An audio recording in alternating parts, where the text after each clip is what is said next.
Claude Skills came out not too long ago, and I'm currently using this skill to meta prompt and create other skills for me to improve my code base. In this video, I'm going to show you exactly how to do this. All right, let's take a step back, because what in the world is going on? There's Claude.md files, there's Claude agents, there's custom commands, there's Claude Skills. We need to understand what is actually going on and when you should be using each one. All right, first we've got our Claude.md file. And Claude.md file is going to look something like this, and they're the project root that gives Claude foundational context about how our project actually works. So the way that this works is, first up, you're going to start your conversation. And right when you do that, Claude is going to load up this entire Claude.md file right here. It's going to be loaded into a system prompt and stays loaded the entire conversation. So no matter how many requests you make, this Claude.md file is always present. So therefore, when you're thinking about Claude.md files, you don't want to put things like code snippets or detailed docs or task-specific steps. You want more generic rules that apply to your entire code base. So your tech stack, your directory structure, your build commands, your project rules, they're things you want to include in your Claude.md files. When it comes to best practice, you generally want to keep this Claude.md file less than 300 lines. You don't want it to be too bloated, otherwise all this context is going to get loaded in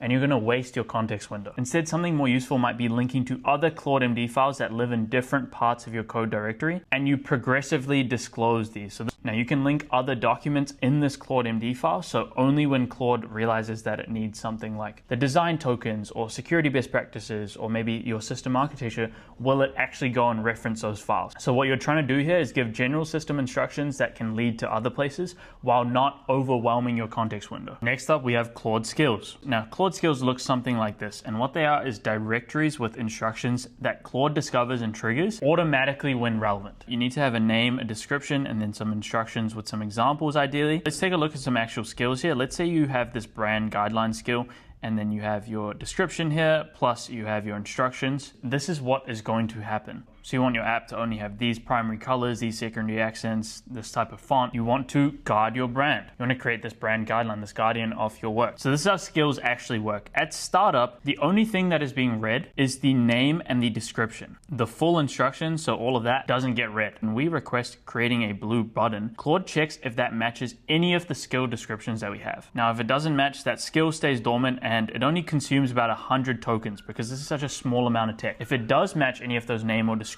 it will look through and decide that we want this brand guidelines or brand guardian skill. It then goes ahead and reads the entire skill, so it reads the entire document as we have right here, executes those steps, and it also checks if it matches the guidelines that we set out. So this is best when you have workflows where you repeat consistent steps. So things like design tokens or component reusing or production testing, they're all very useful. And as we talked about before, the advantages here is progressive disclosure. So only the metadata from that name and descriptions is loaded up at the start, so it doesn't bloat your context window. It's also triggered automatically when a request matches, and then the context is loaded in when it is needed. In terms of best practices, you only want one skill for one job. You want to keep them focused. You don't want to have too many dormant skills, so you don't want to bloat this out completely, but I would recommend only for specific things, which we'll cover in a bit. And then lastly, you got to write specific descriptions so Claude knows when to trigger, which we will cover soon. Next up, we have custom commands, and custom commands are things that we invoke manually. Now, there is some preloaded commands in Claude Code, and you can type / and they'll all pop up like this, but you can also create custom commands like this one here, which is creating a pull request, that are super useful as well. So the cool thing about how custom commands work is there is no progressive disclosure. The entire command prompt loads in every single time you invoke it, but only when you invoke it manually. So you can type in a / prompt here like /format PR. The full prompt is going to load up, and then it's going to format the PR and execute it. And if you call that prompt again, it will be loaded into the context window again, and it's inserted into the main conversation history each time. These are best for single shot tasks where you want exact timing and control because you manually invoke it. So those are things like PR descriptions, running specific tests, or maybe generating a boilerplate. These are great when you know exactly what you need and the action. And I'd also say it's good for standardized output formats. So when you know consistently what you need every time. And then lastly, we have agents, or sometimes called sub-agents. Now, agents look like this, and they're specialized AI workers that Claude spawns automatically for tasks requiring deep exploration. That is the key word, deep exploration. So in this case here, we have a debugger agent. It's debugging specialist for errors, test failures, and unexpected behaviors. And then we have some instructions in terms of what it can cover. This is good when Claude needs extensive searching, and it spawns an agent with its own isolated context window to do the work. So as I said, the agent here gets a completely separate context window from the main conversation. All of the exploration, the file reading, the search patterns, the build map, that is all separate context. When the agent finishes, it gives you the response and the context window gets disposed of. It's triggered automatically when a task needs extensive exploration, but from my experience, you actually need to call upon these agents to get them to run properly. And then lastly, the context window is completely separate from your main conversation. So in terms of agents, there's many different types of agents: explore agents, plan agents, debuggers. But as we said, these are for larger tasks. So you don't need many agents. They are super useful because your main conversation history stays clean, so that context window stays clean,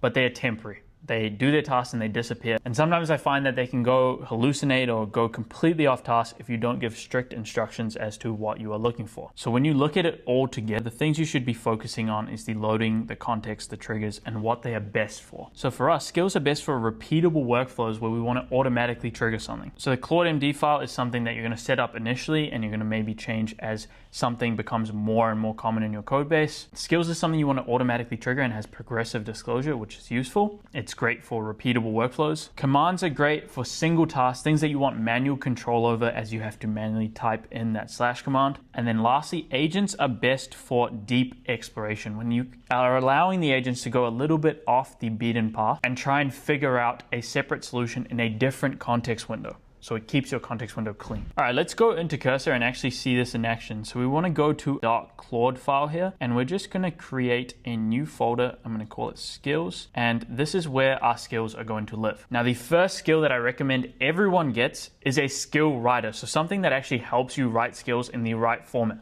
So there's a couple ways to do this. The first one is using this website here, Skills.md. This is an open source website, and there's this particular skill right here. Skill writer has 95,000 stars on GitHub. That is going to help us write skills. So we can go git clone right here. You're going to click into the Skills.md, go into code. Then you can go ahead and copy this skill completely. Once we're back in Cursor, we can go ahead and create a new folder. I'm going to call it skill_writer. And from there, we're going to create a new file. I'm going to call this skills.md. And in here, I can paste in this skill. Now, remember when we start up a Claude session, this name and description here is loaded into the metadata. So when we want to make skills, it makes it a lot easier. We can go ahead and save changes here. And then let's go ahead and make one of our own skills here. So I'm going to open up a terminal here on the right-hand side, and I'm just going to spin up a Claude session. Now this is our live marketing website, and I work with our designer on this project here. Now before I do anything here, I just want to double check that the skill is actually working in the way that I wanted it to. I'm actually going to go to the Claude Code docs where they write out all best practices for skills. I want you to go through best practices and make sure that it is formatted correctly. I'll paste in the copy from the page, and I'll also add this skills.md file. So you can see here, Claude is analyzing the skills.md against skill writer best practices, and then it will go ahead and create it. I prefer to do this rather than blindly trusting an open source project. Why not reference the Claude code files directly so you get the best possible output? As you can see here, there's already some issues. So you can see many changes were made now. The skill.md file is now capital. Skill writer doesn't have a underscore. These are just little things that are easy to miss, and I find no reason why you can't actually take advantage of Claude to help do these as well. So now I want to work on some other things in our apps. Now, one of the problems I have sometimes is as I'm working with our designer, sometimes we create new components which actually could be reused old components, and it's best practice to reuse the old one. Otherwise, we have too many components that are actually doing the same thing, and it just creates a bit of bloat that is not needed. So I want to create a skill that'll help us do that. I want to create a new skill that helps us only use components that we have used in the past. I want to reuse old components if possible. When we ask to create a new component, check the library to see if that component already exists, and if it does, use the old component, and if it doesn't, then we will need to create a new component, but you need to tell me this explicitly. I can go ahead and hit enter.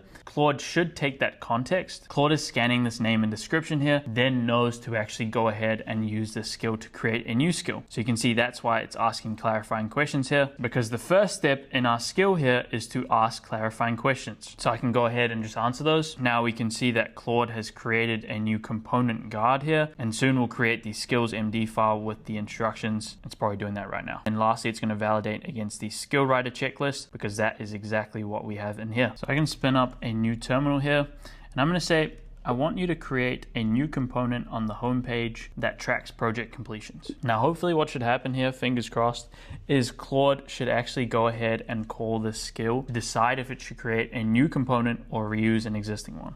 So here you can see it has worked exactly as we thought it would. It's saying create a new component because that doesn't exist. It's also asking us some questions about how this would work, which is also what we included in Skill.md file. Now, another useful skill which you might be interested in is on our website, we have these images and we have these videos here, but sometimes when I push to prod, they don't actually show up. They only show up locally. And this is happening because the file name that's been saved is sometimes using camel case or upper and lowercase. And it's not using just lowercase, which is what we need. And the reason this is happening is because the file name is not working across local and production. Production environment, if I'm not mistaken, requires camel case, whereas on local, it'll show up regardless. So I can actually create a skill here. I want to create a new skill that checks the file names of all images and videos and GIFs so that they would work in both a local and a production environment. Now I can go ahead and run this skill here. Claude should hopefully call my skill writer to go ahead and do its thing. There you go, it's saying use the skill writer. I can go ahead and accept those changes. And like normal, it's going to ask me some clarifying questions. I can go ahead, answer those questions. And here you can see it has gone ahead and created this new media file validator and is just doing the validations in the chat here. But essentially, this is just making sure that there's no spaces, has uppercase letters because this is case sensitive, especially on Linux servers. So we'll make sure that we don't have any of these errors in production, which we have in the past and is really embarrassing. So now I can test this out. I could say, I want you to look through codebase and check to see if there's any issues with media files and use the validator skill. Honestly, I didn't even need to say the validator skill part, but it's going ahead, it's running the skill right now. Let's hope there is no problems. So here I can actually see that there is some issues here, which is exactly what we want. We want our skill to go through and do this automatically for us. And I can go ahead and fix these changes. Obviously, I'd want to create a new branch and then fix these changes systematically, but it shows you the power of skills. Now, as I said before, you don't want to bloat out your context window with a lot of skills. Obviously, you need a lot to be able to do that because you're using about 100 tokens each time. But if you are looking for different skills that are community-based, I'd recommend checking out this website, Skills.md. They have a lot of different topics here. Otherwise, the Superpowers repo by Obra is used a lot, and I would also recommend checking out some of these right here. But to give you an idea of what skills I've seen that are very useful, particularly things with writing, putting a writing formula in a skill is very useful. I've also seen quite a lot of testing that is done with skills, as well as sub-agent work and code reviewing. If you've enjoyed this video, make sure to leave a like, subscribe, do all that cool stuff. There's many uses of skills. I'm still testing it out. I've been really enjoying skills. I've been using them a lot in our code base. It is super, super efficient, and I find that I need to remember less, to be honest. There is still a need for good Claude.md files, custom commands, agents, all of that, but skills I'm finding are very, very useful. Let me know in the comments how you are using skills as well, and I will see you in the next one.